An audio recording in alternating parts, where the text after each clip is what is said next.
கந்தனுக்கு கடம்பனுக்கு கேளனுக்கு வரதனுக்கு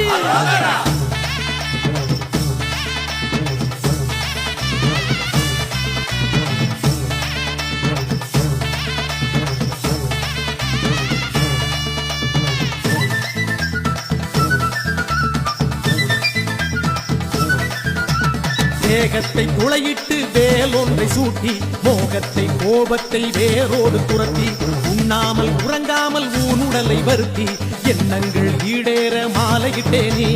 சேவற்கொடி ஏந்தி வரும் மந்திரபடி வேளா ஆவல் தீர ஓடி வந்தேன் கந்தா கதிர்வேலா சேவற்கொடி ஏந்தி வரும் மந்திரபடி வேளா ஆவல் தீர ஓடி வந்தேன் கந்தா கதிர்வேலா